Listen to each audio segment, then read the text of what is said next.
Budget, ये नाम सुनकर आम जनता के कान खड़े हो जाते हैं, क्योंकि जब सरकार बजट बनाती है जो आम जनता की जरूरतों को ध्यान में रखकर तैयार किया जाता है और इसलिए जनता के लिए देखना और समझना बेहद जरूरी होता है और उसके लिए वो टीवी स्क्रीन के सामने बैठकर ये उम्मीद करते हैं कि शायद इस बार उनके लिए कुछ खास होगा।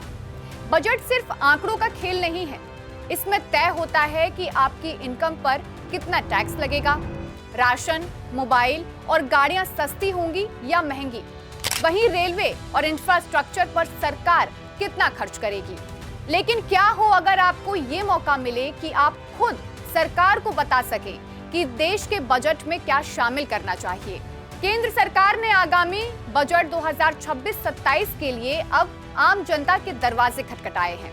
सरकार का स्पष्ट मानना है कि एक विकासशील भारत की तस्वीर तभी बदलेगी जब उसमें आम नागरिक की भागीदारी होगी और इसी उद्देश्य से वित्त मंत्रालय ने नागरिकों से सुझाव मांगे हैं ताकि बजट को कागजी दस्तावेजों से निकालकर हकीकत के धरातल पर उतारा जा सके। सरकार ने माईगॉव प्लेटफॉर्म के जरिए देश के हर नागरिक से अपील की थी कि वे आगे आएं और अपने विचार साझा करें। आधिकारिक सोशल मीडिया हैंडल से जारी संदेश में साफ कहा गया था कि यह बजट जनता की राय पर आधारित होगा। केंद्रीय वित्त मंत्री निर्मला सीतारमण 1 फरवरी 2026 को अपना लगातार 9वां बजट पेश करने जा रही है। मोदी 3.0 सरकार के इस दूसरे पूर्ण बजट से मध्यम वर्ग और वेतनभोगी कर्मचारियों को काफी उम्मीदें हैं, खासकर पिछले साल टैक्स स्लैब में हुए बड़े बदलावों के बाद। इस बार बजट 2026 में टैक्स पेयर्स को काफी उम्मीदें हैं। आइए आपको उन बड़े 5 संभावित ऐलानों के बारे में बताते हैं जो इस बार देखने को मिल सकते हैं। कौन कौन से हैं ऐसे बड़े ऐलान? Standard deduction, tax free income की सीमा में विस्तार, सेक्शन 80C और 80D की सीमा में बदलाव, कैपिटल गेन्स टैक्स में राहत और अगला NPS में अतिरिक्त लाभ। चलिए अब इन पर विस्तार से एक बार जानते हैं। पहला, स्टैंडर्ड डिडक्शन। स्टैंडर्ड डिडक्शन में बढ़ोतरी। अभी वेतनभोगी कर्मचारियों को नई टैक्स व्यवस्था के तहत 75,000 का स्टैंडर्ड डिडक्शन मिलता है, वहीं पुराने में 50,000 का।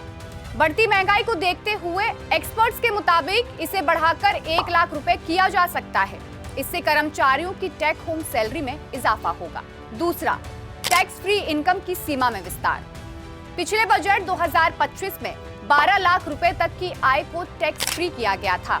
इस बार मध्यम वर्ग को राहत देने के लिए सरकार सेक्शन 87A के तहत मिलने वाली छूट की सीमा को और बढ़ाकर 13 लाख से 15 लाख रुपए तक करने पर विचार कर सकती है।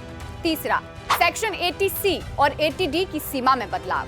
पुरानी टैक्स व्यवस्था चुनने वालों के लिए सेक्शन 80C की 1.5 लाख रुपए की सीमा पिछले कई वर्षों से नहीं बदली है। उम्मीद है कि निवेश को बढ़ावा देने के लिए इसे बढ़ाकर 2 लाख रुपए से 2.5 लाख रुपए किया जा सकता है। साथ ही स्वास्थ्य बीमा प्रीमियम की सीमा भी बढ़ाकर 25,000 रुपए से बढ़ाकर 50,000 रुपए की जा सकती है। चौथा, कैपिटल गेन्स टैक्स में राहत। निवेशकों की मांग है कि शेयर बाजार और म्यूचुअल फंड में होने वाले लॉन्ग टर्म कैपिटल गेन्स पर टैक्स छूट की सीमा जो वर्तमान में 1,25,000 रुपए है, उसे बढ़ाकर 1.5 लाख रुपए या 2 लाख रुपए किया जाए।